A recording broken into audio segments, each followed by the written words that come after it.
क्या आप 10वीं के स्टूडेंट है और बिहार बोर्ड से 2023 में आपका एग्ज़ाम पड़ेगा, तो इससे पहले आपसे अनुरोध है, रिक्वेस्ट है कि वीडियो को एक बार ज़रूर पूरा देख ले ताकि भविष्य में किसी प्रकार को दिक्कत के सामना नहीं करना पड़े। आइए जानते हैं वो मैट्रिक एग्ज़ाम में कौन कौन से सावधानियाँ आपको बरतना चाहिए।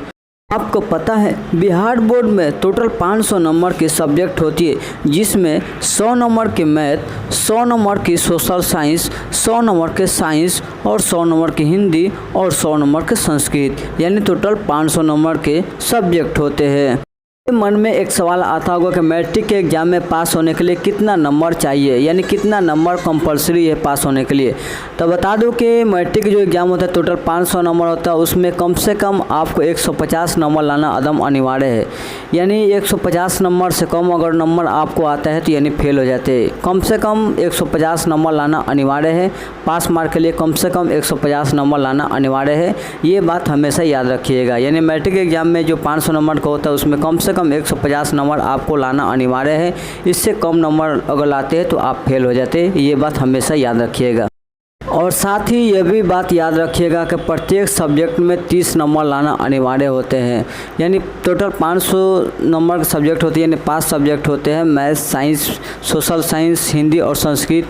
तो टोटल में आपको 30 नंबर लाना कंपलसरी है। यदि 30 से कम आप नंबर लाते हैं तो आप फेल हो जाते हैं। मान लीजिए मैथ है, मैथ 100 नंबर का एग्जाम होता है, उसमें अगर 30 से कम आ गया नंबर आपको तो फेल हो जाते हैं। यानी 29 भी आ गए तब भी आप फेल हो गए, 28 भी आ गए तब भी फेल हो गए। यानी कम से कम आपको 30 नंबर लाना अनिवार्य है प्रत्येक सब्जेक्ट में।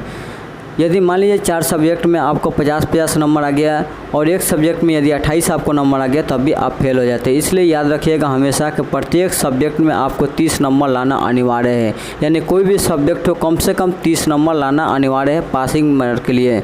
पास मार्क के लिए कम से कम 30 नंबर लाना अदम अनिवार्य है, यानी अदम ज़रूरी है। ये बात हमेशा आप याद रखिएगा।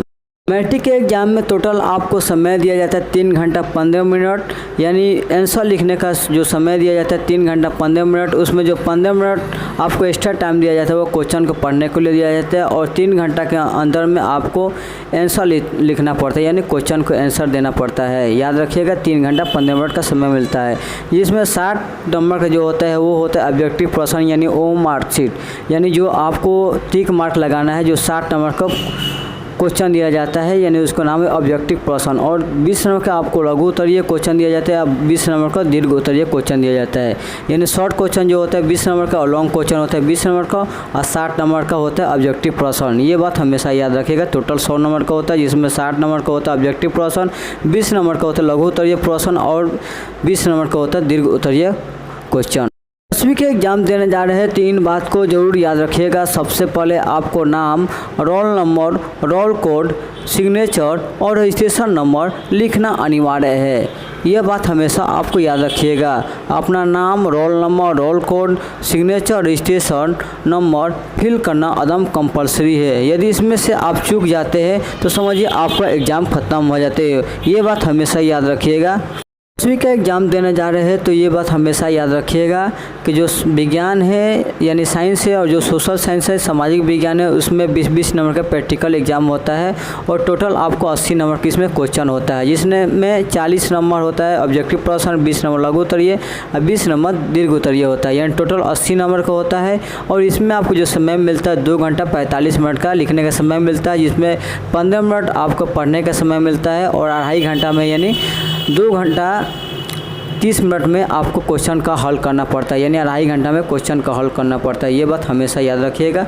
विज्ञान में और सामाजिक विज्ञान में आपका प्रैक्टिकल एग्ज़ाम होती है 20 नंबर का। ये बात हमेशा याद रखिएगा।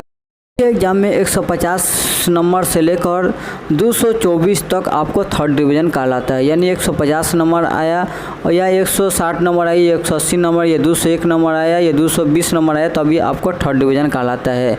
225 से लेकर 299 तक आपको नंबर आया तब सेकेंड डिवीज़न कहलाता है। यानी 225 नंबर आपको आ गया तो आपको सेकेंड डिवीज़न हुआ। वही फर्स्ट डिवीज़न लाने के लिए कम से कम 300 नंबर चाहिए। यानी 500 नंबर में कम से कम फर्स्ट डिवीज़न लाने के लिए 300 नंबर चाहिए।